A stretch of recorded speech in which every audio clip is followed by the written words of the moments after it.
puente o el tronco encefálico valga la redundancia, y de forma caudal al tronco encefálico vamos a tener otro elemento que se está dibujando de color blanco que corresponde a la médula espinal.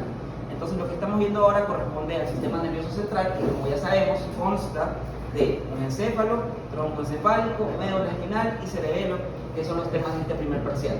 ¿Qué tenemos que saber adicional a eso? Tenemos que saber que existe un elemento sensitivo sensorial, el más grande del cuerpo, que nosotros hemos estudiado desde la primera semana de clases. Ese elemento que estamos dibujando acá corresponde a la piel que estamos representando allá con un color naranja. La información de la piel va a ser transportada y trasladada, como estamos viendo acá, por un elemento que se conoce como un receptor. Esos receptores van a transportar la información a lo largo de toda la médula espinal, como estamos viendo acá, y una vez que eso ocurre, van a terminar en una parte que ya conocemos, que se conoce como el área 312 o el área sensitiva primaria, que estamos graficando allá con un color azul también. Una vez que el área sensitiva primaria agarró ese estímulo sensitivo, a partir del lóbulo frontal se va a generar una respuesta que estamos graficando con el color rojo. Esa respuesta que estamos graficando con el color rojo va a descender, para la redundancia, el tracto descendente, y va a pasar hasta la parte de abajo, donde va a pasar al lado contrario, como vemos allá.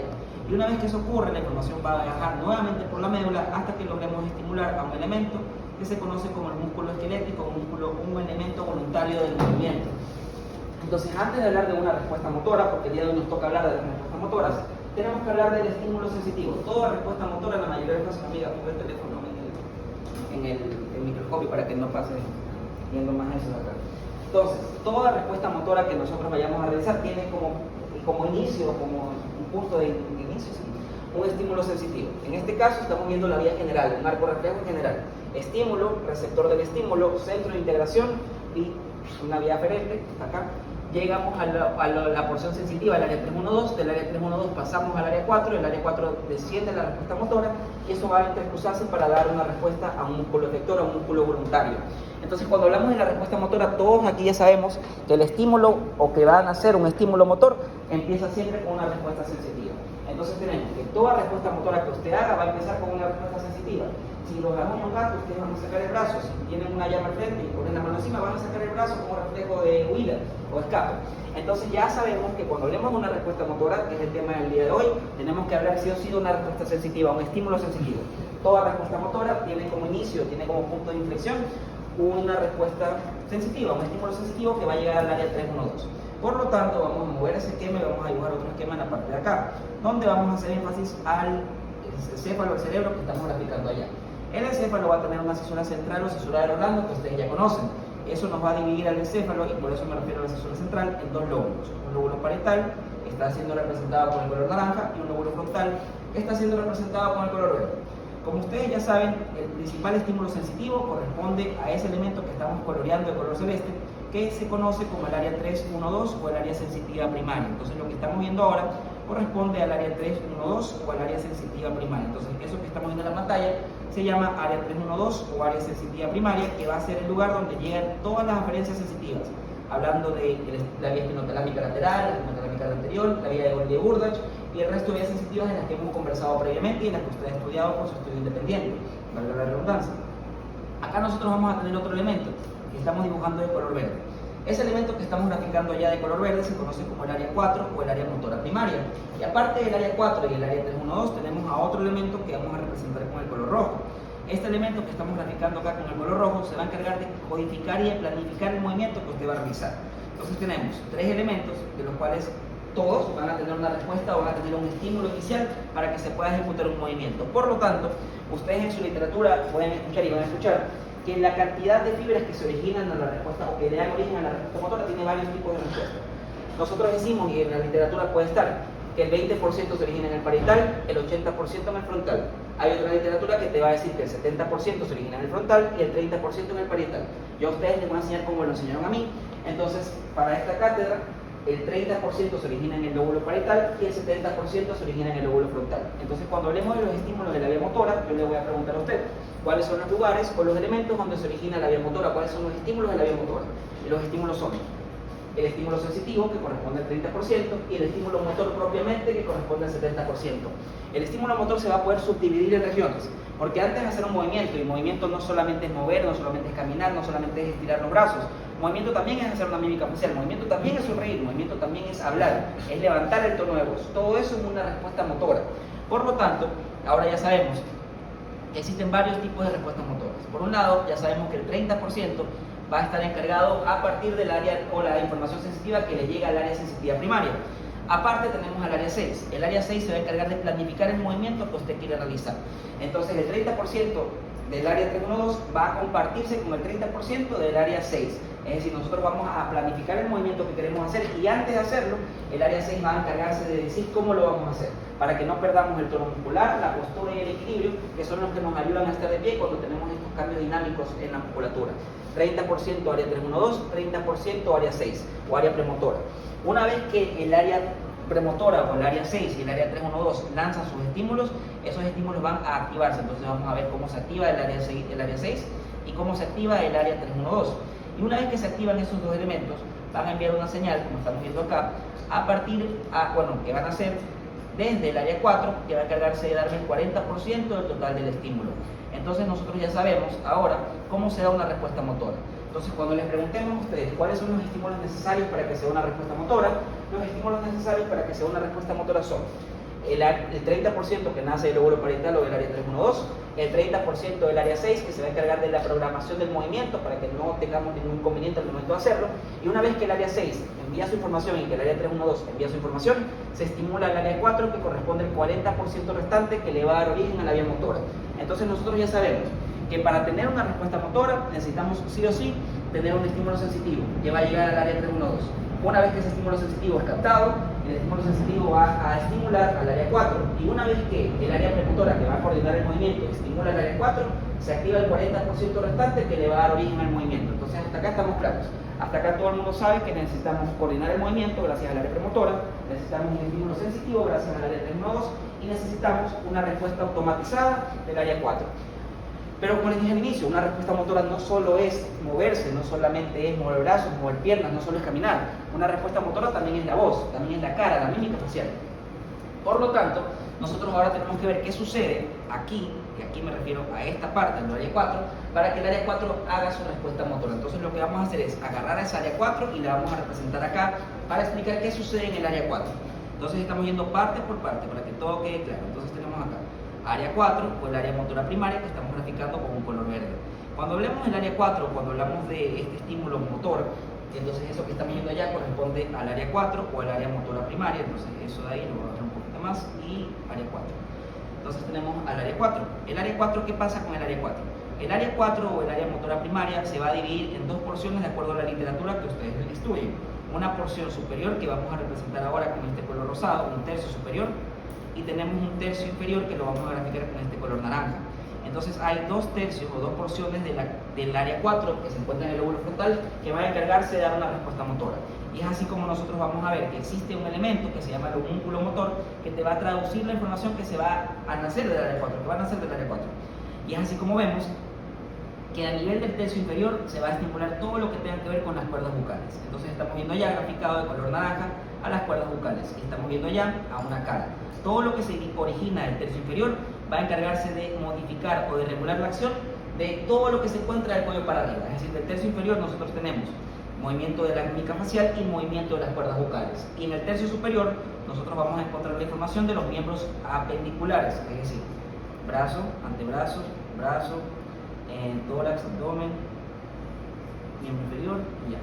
Entonces todo lo que se origina o todo movimiento que nosotros querramos hacer del cuello para arriba se va a originar a partir del área del tercio inferior que está presente en el área 4 o el área premotora. Entonces, la tercio inferior, musculatura voluntaria de la cara y cuerdas bucales. Y el tercio superior que estamos viendo acá de color rosado se va a encargar de estimular el movimiento de cualquier elemento que esté por debajo del cuello: brazos, piernas, esqueleto apendicular y esqueleto axial.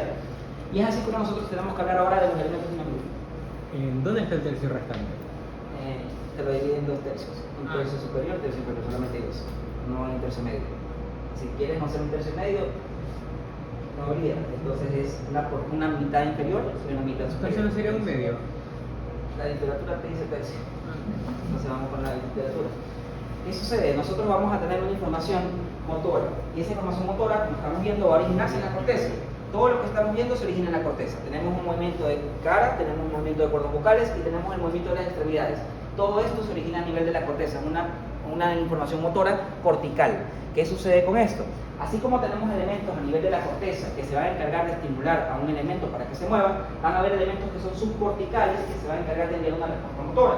Y es momento de que hablemos de los términos de primera o motoneurona superior y motoneurona inferior. En este caso, la motoneurona superior o la neurona superior está presente en el área 4. Cuando hablamos de la neurona superior o la motoneurona superior que regula la mímica facial o las cuerdas vocales, estamos hablando del tercio inferior. Y cuando hablamos de la motoneurona superior que se encarga del movimiento de las extremidades y el tronco, tercio superior. Y a partir de esto nosotros tenemos que saber que todas las vías de las que vamos a hablar, como ya sabemos, tienen un nombre y un apellido. En este caso, el tercio superior le va a dar origen a unas vías. Vamos a ver, vía, empieza en la corteza, entonces la C, y termina en los núcleos de los pares craneales, la vía corticonuclear. Entonces el tercio inferior se van a hacer el elemento que se encarga de regular la musculatura voluntaria, de la mímica facial y de las cuerdas vocales, que le van a dar origen a la neurona de primer orden que está en la corteza y a la neurona de segundo orden que está en el tronco encefálico, en los núcleos de los pares craneales. Y así tenemos a otro elemento que se conoce como la vía corticoespinal, de la que vamos a hablar más adelante, porque es una vía larga.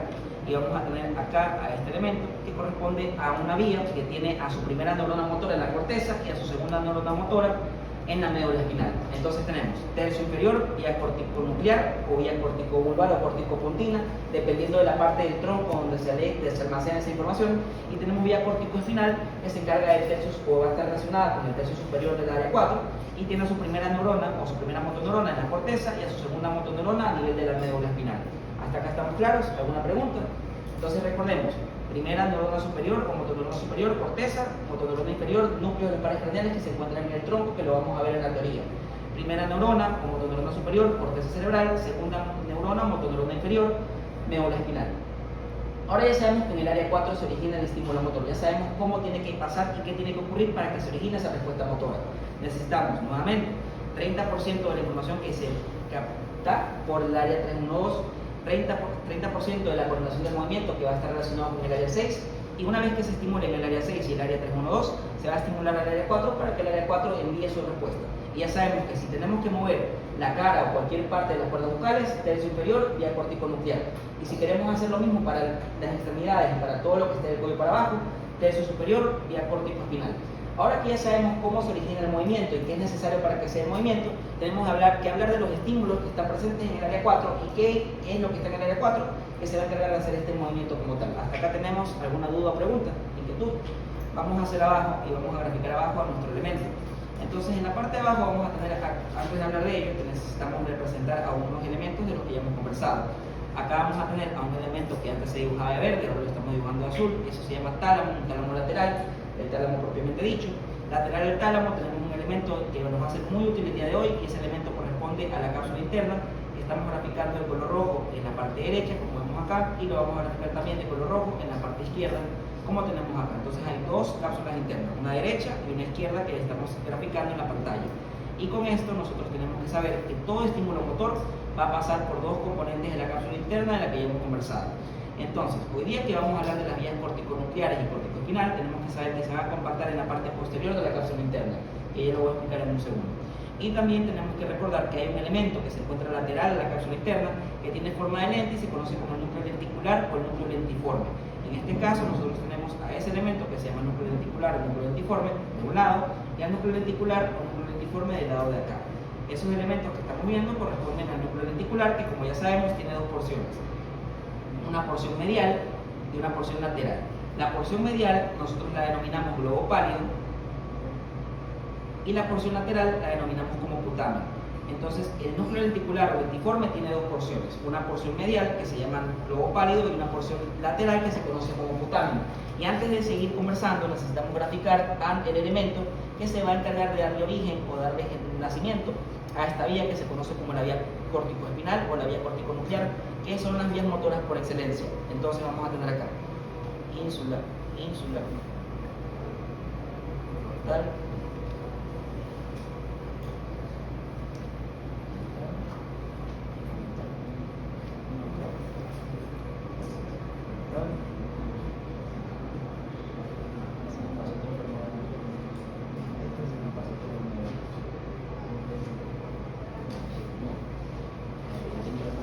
entonces tenemos, acá estamos viendo el lóbulo frontal, entonces tenemos lóbulo frontal o área 4 de Brodmann.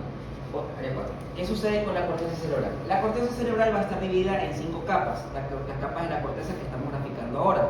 De esas 6 capas que nosotros estamos viendo, hay una importante, todas son importantes.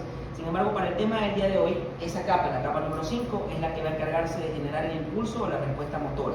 Entonces, a partir de la capa 5, nosotros vamos a encontrar un elemento o unos elementos que van a encargarse de darle una respuesta motora a cualquier parte del cuerpo. Pero la capa 5 no trabaja solo. La capa 5 va a ser estimulada y va a tener información de quiénes. Va a tener información de la capa número 2, que tenemos aquí, y de la capa número 3. Entonces la capa número 2 y la capa número 3 van a encargarse de estimular a la capa número 5, y en la capa número 5 van a hacer el estímulo motor. De esta forma nosotros vamos a dividir nuestro esquema en dos partes. La parte izquierda, que estamos viendo acá, se va a encargar de la vía corticoespinal o de los movimientos voluntarios del tronco y del esqueleto axial y appendicular, y la parte derecha, que está acá, va a encargarse de representar cualquier movimiento que se encargue de la caída de las cuerdas bucales. Por lo tanto, parte izquierda vamos a representar la acción de la vía corticoespinal y parte derecha vamos a representar la acción de la vía corticonuclear. ¿Qué encontramos en la capa número 5? En la capa número 5 nosotros vamos a encontrar un montón de elementos, unas células muy importantes que son grandes. Esas células que estamos representando allí con otro color se conocen como las células piramidales de Betz, que se encuentran en la quinta capa de células que se encuentran en la corteza cerebral. Entonces, en la corteza cerebral encontramos unas células grandes, que son las que estamos graficando ahora en la pantalla, que se conocen como células piramidales de Betz. Y las células piramidales de Betz son las encargadas de generar el estímulo motor. Es decir, a partir de las células piramidales de Betz se va a dar origen o se va a empezar con la respuesta motora que, como vamos a ver ahora, tiene una información que nace del tercio superior, que estamos viendo acá, vía corticonuclear o corticovulvar, corticopuntina, y tercio inferior, que se va a encargar de la respuesta de los miembros inferiores y superiores. ¿Qué pasa ahora? Nosotros estamos hablando y estamos viendo acá al elemento que se llama cápsula interna. Como sabemos por las clases anteriores, la cápsula interna se va a dividir en 3 porciones. Un brazo anterior, que es ascendente sensitivo, una rodilla o rodete, que es descendente motora, y un brazo posterior, que es descendente motor. Entonces la cápsula interna va a tener 3 porciones, 2 motoras, brazo posterior y rodilla, y una porción descendente, ascendente sensitiva, que corresponde al brazo anterior. ¿Qué pasa ahora? Todas esas células son grandes. De hecho, en el soma de una célula Betz entran de 6 a 8 glóbulos rojos, y lo único que tienen prominentes no es el soma, es el axón también. De esos axones van a bajar varios elementos que van a deformar la anatomía del tronco encefálico. A medida que hablemos de cómo pasan los axones por todo el tronco, vamos a ver que a medida que esos axones pasan y descienden por el tronco, van a crear deformaciones anatómicas fisiológicas. Estas deformaciones anatómicas fisiológicas se crean ¿por qué? Se crean porque los axones de estas células son axones grandes y gruesos. Entonces lo único grande no solamente es el soma, recordemos que en el soma entran de 6 a 8 glóbulos rojos. Y lo que tenemos que ver ahora es qué sucede con la vía corticoespinal y qué sucede con la vía corticonuclear. Entonces vamos a prestar atención acá, la cápsula interna de un lado, cápsula interna del otro. A nivel del brazo posterior, vamos a ver ahora, se van a condensar un conjunto de fibras que estamos graficando ahora con ese color celeste. Entonces a nivel del brazo posterior se van a compactar un conjunto de fibras que estamos viendo ahí de color celeste. Y a nivel de la rodilla o rodete se van a compactar otras fibras que estamos viendo graficadas con el color rosado. Entonces tenemos 2 fibras que se van a compactar. Una fibra de color celeste, que va a representar a la vía corticoespinal, y una fibra de color rosado, que corresponde a la vía corticonuclear. ¿Qué pasa? Los axones de las vías de estas células van a salir y van a compactarse en los lugares que hemos graficado. Entonces todas esas líneas que estamos graficando ahora, de color celeste ahora, corresponden a los axones de la célula piramidal de Betz. Y esos axones van a compactarse a nivel del brazo posterior de la cápsula interna, como estamos viendo allí. Y en el otro lado vamos a ver que los axones de la vía corticonuclear van a salir y van a venir a compactarse a nivel de la rodilla o rodete de la cápsula interna. Entonces estamos viendo cómo esos axones descienden por la corona radiada, que es el conjunto de los axones que comunican al encéfalo, y todo esto va a compactarse acá. Y una vez que se compactan, la información va a comenzar a descender como un solo conjunto de fibras. Entonces acá esta información pasa y desciende como esto, como un conjunto de fibras que estamos viendo ahora, ¿sí? Y esto va a comenzar a descender como estamos viendo acá. Entonces estamos viendo que los axones se compactan, y una vez que los axones se compactan, esos axones van a comenzar a descender y a viajar por todo el tronco encefálico. Y es así como nosotros tenemos que saber que no es lo mismo decir que hay un daño o que existe un daño antes de la condensación de las fibras a este nivel, y decir que existe un daño después de la compactación de las fibras. Porque en este caso estamos viendo que la corona radiada en ambos casos está enviando el estímulo, y ese estímulo va a compactarse a nivel de la rodilla, si estamos hablando del estímulo que nace del tercio inferior o en la vía corticonuclear, y a nivel del brazo posterior que nace del tercio superior, que va a dar origen a la vía corticoespinal. ¿Por qué les menciono esto? Porque tenemos un elemento, una arteria que va a estar irrigando la cápsula interna.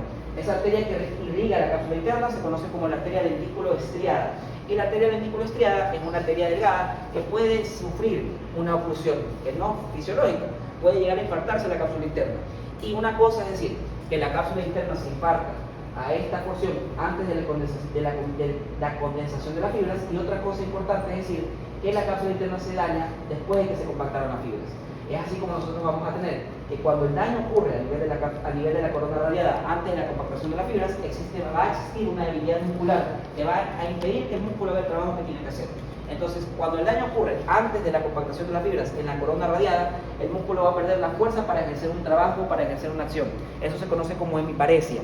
Entonces, cuando el daño ocurre antes de la compactación de las fibras a nivel de la corona radiada, vamos a tener una hemiparesia. ¿Por qué? Porque digamos que estas tres fibras que estamos viendo acá van a transmitir la información del miembro superior y estas tres van a transmitir la información del miembro inferior. Si yo daño aquí y daño acá, el miembro inferior todavía tiene una acción que va a estarlo estimulando. Por lo tanto, vamos a poder mover el miembro superior, pero lo vamos a mover o va a tener una fuerza menor. En ese caso, hemiparesia cuando el daño ocurre antes de la compactación de las fibras en toda la corona radiada de este lado. ¿Qué sucede acá? Una vez que se han compactado las fibras ya no están dispersas, ya están compactadas. Entonces, si el daño ocurre aquí, después de que se compactaron las fibras, nosotros no vamos a tener una hemiparesia, vamos a tener una pérdida total de la movilidad, una hemiplegia. Entonces, el daño antes de la condensación, hemiparesia o debilidad muscular para ejecutar un movimiento.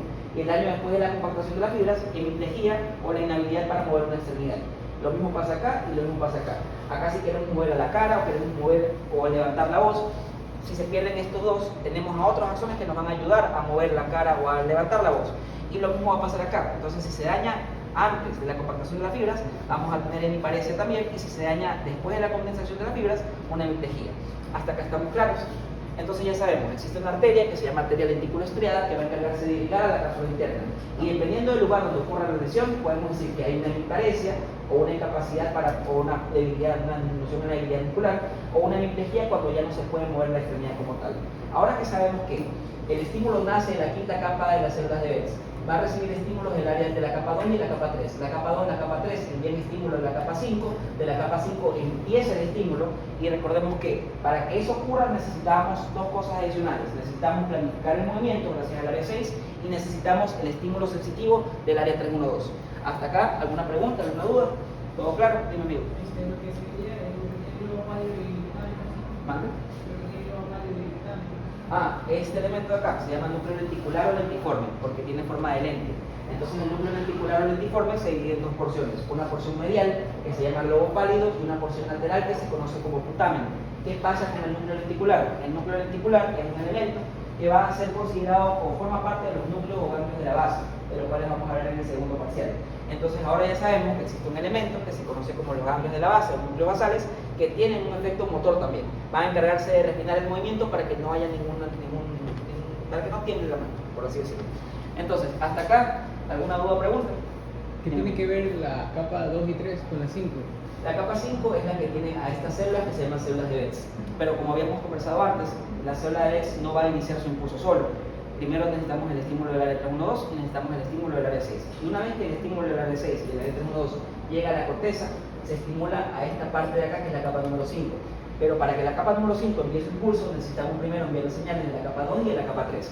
Entonces, la capa 2 y la capa 3 van a estimular a la célula de Betz para que la célula de Betz envíe su respuesta, que estamos viendo acá. Si nace del tercio superior, vía corticoespinal, primera motoneurona, corteza cerebral, segunda motoneurona, médula espinal, como una vía cruzada en la mayoría de los casos.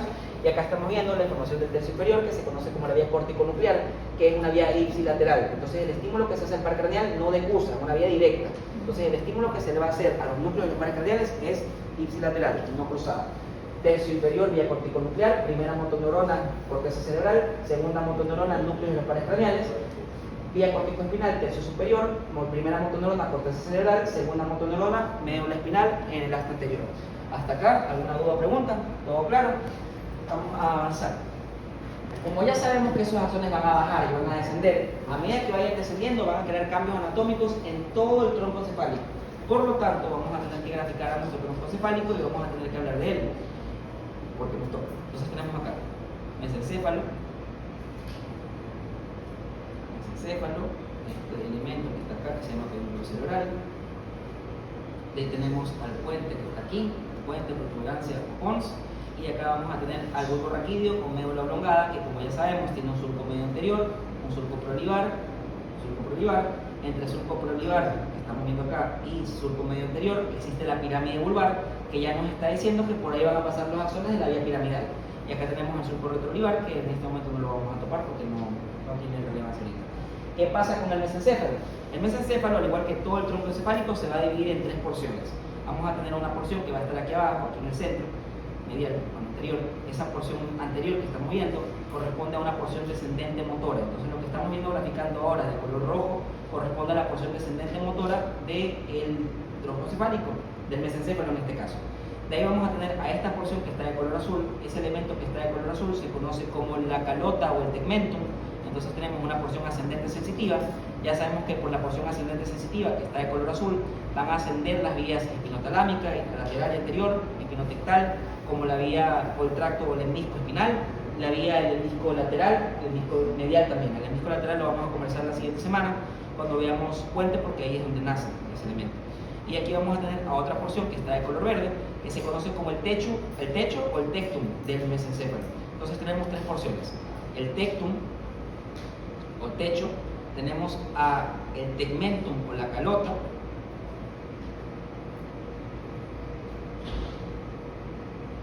y tenemos a la base, que tiene tres nombres, se llama base, basis o crus cerebri. Con cualquiera de esos nombres las vas a poder encontrar en la literatura. ¿Y qué sucede? Vamos a tener a otro elemento que está presente aquí y que está presente acá, y ese elemento que estamos viendo allí se conoce como el pedúnculo cerebral. Pero el pedúnculo cerebral está compuesto de otros dos elementos. Cuando hablamos de pedúnculo cerebral, tenemos que saber que el pedúnculo cerebral está compuesto de una porción sensitiva y una porción motora. Entonces tenemos que saber que el pedúnculo cerebral, que es el elemento que estamos señalando con el color rosado, que es este pedúnculo cerebral derecho, este pedúnculo cerebral izquierdo, está compuesto de dos elementos: una porción motora descendente que se conoce como la base, la basis o la crus cerebri, y la unión entre la base, basis o crus cerebri con el tegmentum o la calota va a formar pedúnculo cerebral de un lado, pedúnculo cerebral del otro. Entonces, si se les pregunta, el pedúnculo cerebral está compuesto ¿de qué? Está compuesto de una base descendente y de un tegmentum o una calota sensitiva ascendente. Estos dos forman al pedúnculo cerebral derecho, pedúnculo cerebral izquierdo, que están divididos por un elemento que está acá, que se conoce como la fosa interpeduncular o la sustancia perforada posterior.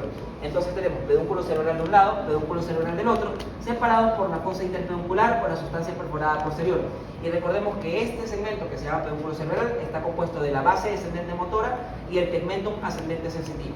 ¿Hasta acá estamos claros? ¿Todo bien? ¿Puede repetir cómo se forma el pedúnculo cerebral? El pedúnculo cerebral está compuesto de la base, basis o crus cerebri, y la unión de la base con el tegmentum. Entonces juntamos tegmentum y base y me sale el pedúnculo cerebral.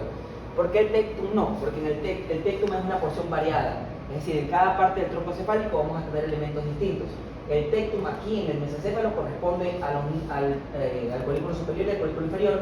El tectum a nivel del puente corresponde al cuarto ventrículo, y el tectum a nivel del bulbo corresponde a los núcleos cuneiformes y el núcleo de Graciti, que lo vamos a ver más adelante.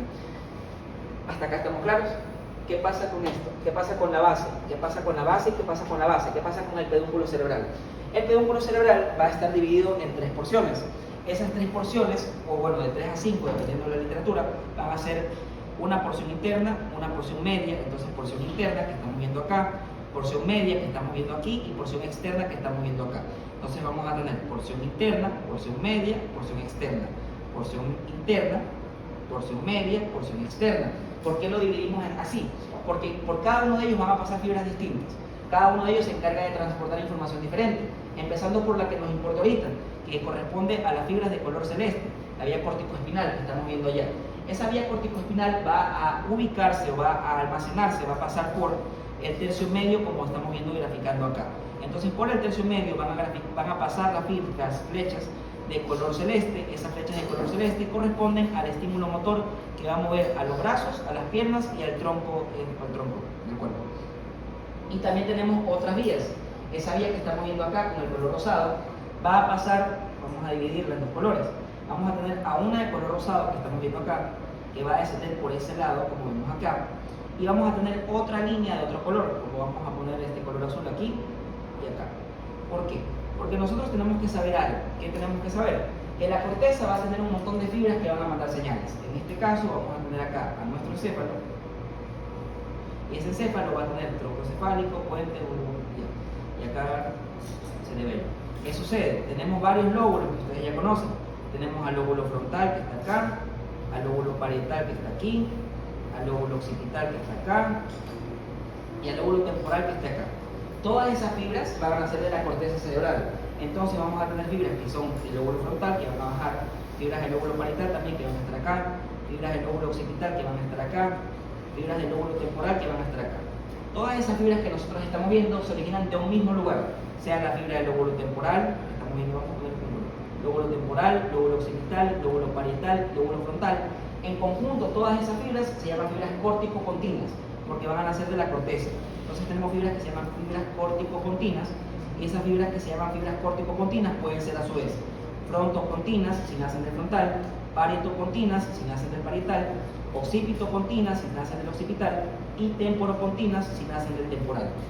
¿Por qué te menciono esto? Porque no todas las fibras van a pasar por el mismo lado. De hecho, la fibra frontocontina va a pasar por una sección, y las otras tres, parieto, occipito y temporo, van a pasar por otra porción. En este lado vamos a tener acá. La flecha de color rosado representa la información de la vía frontocontina. Entonces, todo lo que está de color rosado corresponde a la información que nace del lóbulo frontal y que desciende por la porción más interna del pedúnculo cerebral. Y así como tenemos a ese elemento, vamos a tener a las fibras temporocontina, occipitocontina y parietocontina, que van a pasar por el tercio inferior. Entonces tenemos temporocontina, occipitocontina y parietocontina, que van a pasar por el tercio inferior.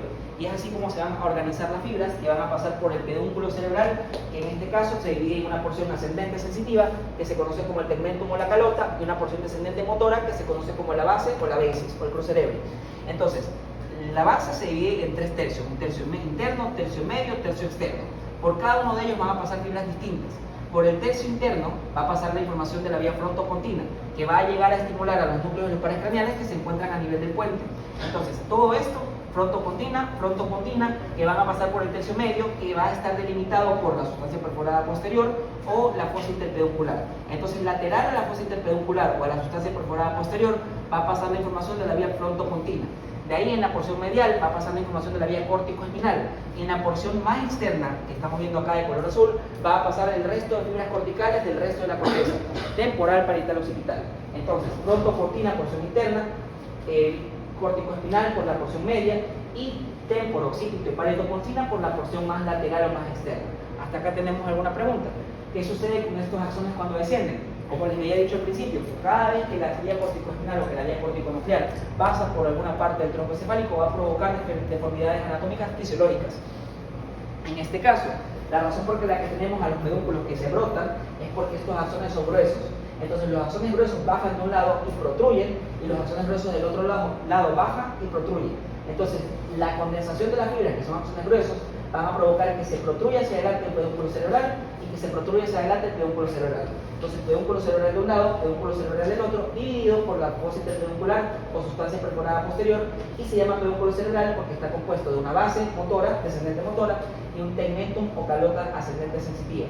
Los dos forman el pedúnculo cerebral, por donde va a pasar por el tercio interno, la vía frontocontina, por la porción media, vía corticoespinal, y por la porción más externa, temporo, occipito y parietocontina. Hasta acá tenemos alguna pregunta o duda. Hasta este momento hemos visto que el 100% de las fibras están descendiendo de manera ipsilateral. En ningún momento se ha perdido ni una sola fibra que corresponde a los axones de las células piramidales El hebeas. corticonuclear es la frontocontina. Sí. Y las azules, la exterior. Temporal, parietal y occipital. ¿Pero qué estimulan? ¿O qué hacen? Solamente bajan porque recuerden que todo tiene que estar conectado. Entonces van conectadas entre sí, porque igual tenemos información parietal, temporal y occipital que van a ir, y de hecho hay varias de esas fibras que se van a encargar de estimular a los núcleos de los pares craneales, como es el caso del tímpano, y eso es temporal. Entonces esa información va a descender, y hasta acá nosotros tenemos el 100% de las fibras, como estamos viendo acá. ¿Qué sucede? En la parte de abajo ya llegamos a la segunda estructura que forma parte del tronco cefálico, y vamos a verificar de color azul aquí, acá, a esos elementos que se llaman núcleos continuos. Entonces, esos elementos que estamos viendo allí se llaman núcleos continuos. ¿Y qué pasa con los núcleos continuos? Los núcleos continuos van a recibir la información del pedúnculo cerebral. ¿Por qué? Porque nosotros tenemos que recordar que existe un elemento que estamos viendo aquí. Ese elemento que estamos viendo allá se llama cerebelo. ¿Y el cerebelo qué funciones tenía o qué funciones cumplía? Regular el tono muscular, el equilibrio y la postura. Entonces cada vez que hacemos un movimiento, tiene que haber un estímulo que le llegue al cerebelo para que no perdamos el equilibrio, no perdamos la postura y no perdamos el equilibrio. Por lo tanto, vamos a tener acá núcleo continuo. El núcleo continuo se va a despolarizar con las fibras que estamos viendo. Y una vez que se despolariza, va a formar un elemento que va a comunicar al puente con el cerebelo. Va a formarse esta estructura que estamos viendo acá, que se conoce como pedúnculo cerebeloso medio. Entonces, a través de los axones del núcleo continuo va a salir el pedúnculo cerebeloso medio, pero no sale de esa forma como vimos ahí arriba, va a salir de la forma en la que vimos acá abajo. Entonces, un color para un lado y el otro color para el otro. Entonces, se activa el núcleo continuo, se activa el núcleo continuo, se activan todos los núcleos continuos en el lado derecho, como vemos acá. Y en el lado izquierdo pasa lo mismo. Se activan todos los núcleos continuos que recibieron la información descendente de la base o del pedúnculo cerebral. ¿Qué vamos a ver ahora? Vamos a ver que la información del lado derecho va a pasar al lado izquierdo, como estamos viendo aquí, y se forma el pedúnculo cerebeloso medio de un lado, y la información del lado derecho, entonces esto es pedúnculo cerebeloso medio. Pedúnculo cerebeloso medio. Y el otro lado va a pasar lo mismo. Vamos a ver cómo pasa la información de aquí y pasa al lado contrario, como estamos viendo acá. Y se va a formar el pedúnculo cerebeloso medio de los dos lados. Entonces, ese pedúnculo cerebeloso medio va a corresponder al pedúnculo cerebeloso más grande que existe, de tal forma que el pedúnculo cerebeloso superior, que conecta el mesencéfalo con el cerebelo, queda oculto, tapado por el pedúnculo cerebeloso medio. Y el pedúnculo cerebeloso superior, que conecta el bulbo con el cerebelo, va a quedar cubierto o tapado por el pedúnculo cerebeloso medio. Entonces, ¿qué pasaba? Por la base descienden la fibra frontopontina, paritopontina, occipitopontina y temporopontina. Y por la porción más medial, estamos viendo acá, más interna, va a pasar la información de la vía corticoespinal. Hasta acá tenemos 100% de fibras. Esa información hace contacto con los núcleos continuos, no se queda ninguna, solamente le avisan del movimiento que se va a hacer. Se avisa el movimiento que se va a hacer, la información del lado izquierdo pasa al derecho, se forma el pedúnculo cerebeloso medio, la del lado derecho pasa al izquierdo y se forma el pedúnculo cerebeloso medio. Hasta acá hemos visto que no se ha perdido ninguna fibra, ningún axón se ha quedado olvidado. 100% pasó por el mesencéfalo, 100% pasa por el puente. Y vamos a ver, una vez que ocurre ese entrecruzamiento de fibras, nuevamente, el que entrecruza no es la vía corticoespinal, no es la vía corticonuclear, el que decusa es el axón del núcleo continuo. Entonces, no decusa la información de la vía corticoespinal acá. Si yo les pregunto en qué parte se decusa la información a nivel del puente, la información del puente no decusa, pasa ipsilateral, lo que decusa es el axón del núcleo continuo. Entonces se estimula el núcleo continuo y la información que recibe el núcleo continuo es la que se manda para acá. En ningún momento se pierde ningún axón. ¿Hasta acá estamos? ¿Dudas, preguntas? ¿Todo claro? Vamos a ver ahora. O sea, no es que cruzó, simplemente juega como una segunda neurona, como algo relevo, por así Es decirlo. un relevo nomás. Llega y te dice, mira, nos va a mover a la derecha. Equilibrio. Tono, postura. Sí, o sea, Avisa. Las fibras originales como tal nunca cruzaron, simplemente estimularon a la... Como que la información sigue bajando, pero como que un poquito se queda para el cerebelo. Esa parte de que se queda un poquito, no, es como que le avisa al cerebelo para que no pierdas postura, equilibrio y tono muscular. Entonces mandan la información, hacen contacto con el... Solo los activa. Solo los activa. Solo los activa. Y los activa, y una vez que los activa como otro compañero, esto va a salir al lado contrario y va a formar el pedúnculo cerebeloso medio. Es decir, no se pierde ninguna fibra. 100% acá, 100% acá. Acá solamente activamos y avisamos lo que vamos a hacer. Y ahora que ya sabemos esto y esto, tenemos que ver lo que pasa aquí y lo que pasa acá. Como vamos a hablar de la vía corticoespinal, la vía corticoespinal es un gran conjunto de vías, se llamaba antes vía piramidal, porque se va a almacenar en la pirámide vulvar, que ya sabemos que está entre surco medio anterior, es decir, entre esta parte y esta parte que está aquí. Entonces, pirámide vulvar de un lado, pirámide vulvar del otro. Por lo tanto, vamos a tener fibras que pasan por aquí, esa fibra de color rojo corresponde a una fibra, ahí, ahí, ahí, y vamos a mover esta flecha por acá para que nos dé espacio, acá, y esto por acá. Y ahí vamos a ver el lado contrario, unas fibras de color rosado que van a estar bajando por aquí y por acá. ¿Qué sucede? Necesitamos hablar de la médula espinal. Por lo tanto, tenemos que dibujar una médula allí. ¿Qué es lo que vamos a hacer ahora? Vamos a dibujar una médula. En este caso, esto va para abajo. Primero vamos a hacerlo así. Vamos a agarrar el segmento y después de eso vamos a mover. Entonces, esto tiene hasta dorsal, hasta ventral. Allí, copiamos. Son 3 vías, entonces vamos a poner 3 segmentos medulares. Pegamos y acá pegamos también.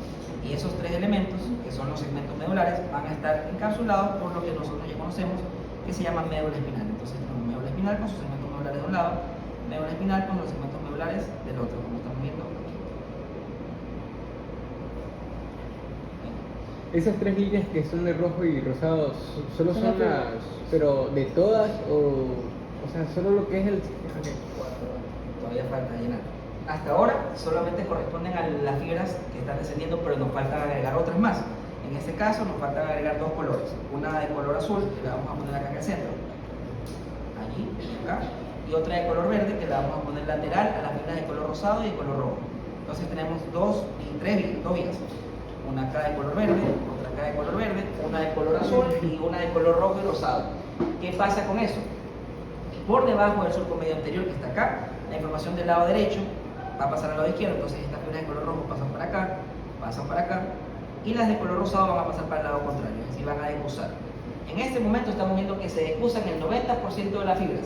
Es ese movimiento de líneas que estamos viendo allá, que te lo voy a resaltar aquí con ese color rosado, naranja. Eso se llama entrecruzamiento motor mayor o la decusación piramidal. Y la decusación piramidal tiene que ver con el entrecruzamiento del 90% de las fibras.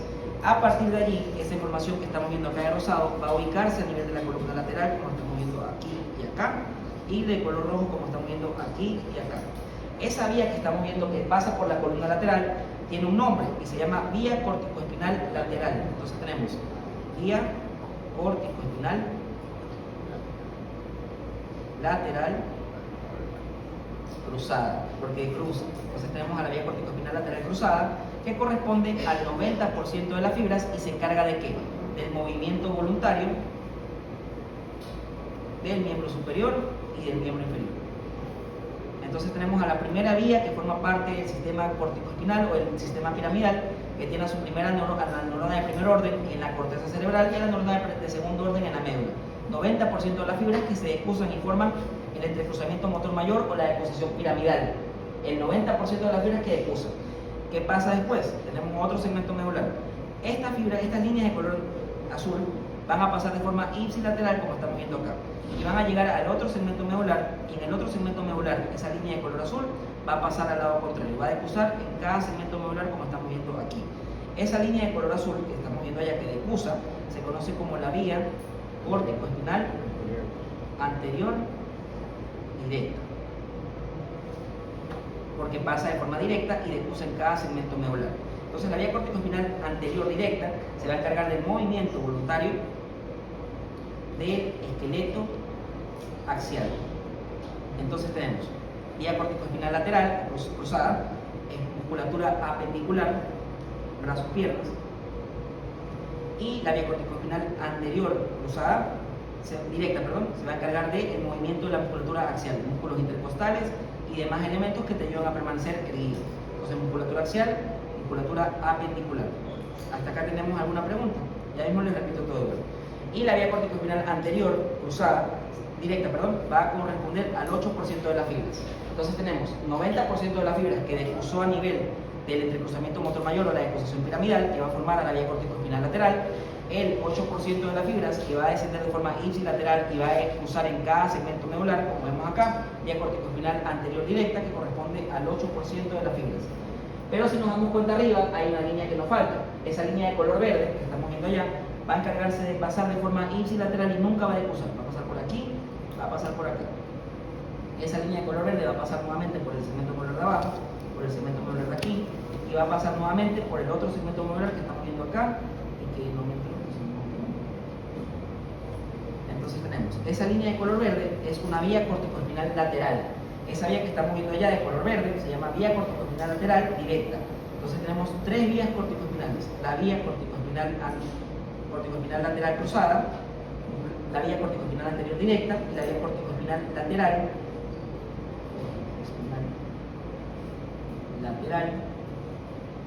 directa, que ustedes la pueden encontrar con otro nombre en la literatura, que se llama la vía o el tracto de Barnes, B-A-R-E-N-S. La vía de Barnes o la vía corticoespinal lateral directa, que corresponde al 2% de las fibras. Y así es como nosotros completamos el 100% de los axones que nació desde la corteza cerebral. Entonces vamos a recapitular. Cada uno de estos elementos forma parte de las tres vías corticoespinales que nosotros conocemos. Entonces hay tres vías corticoespinales, cada una de ellas con una función distinta. ¿Qué pasaba?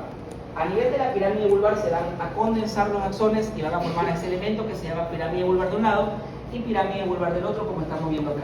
Una vez que pasamos el surco medio anterior, la mayoría de las fibras, el 90%, va a pasar al lado contrario y va a formar a esta vía de color rosado y esta vía de color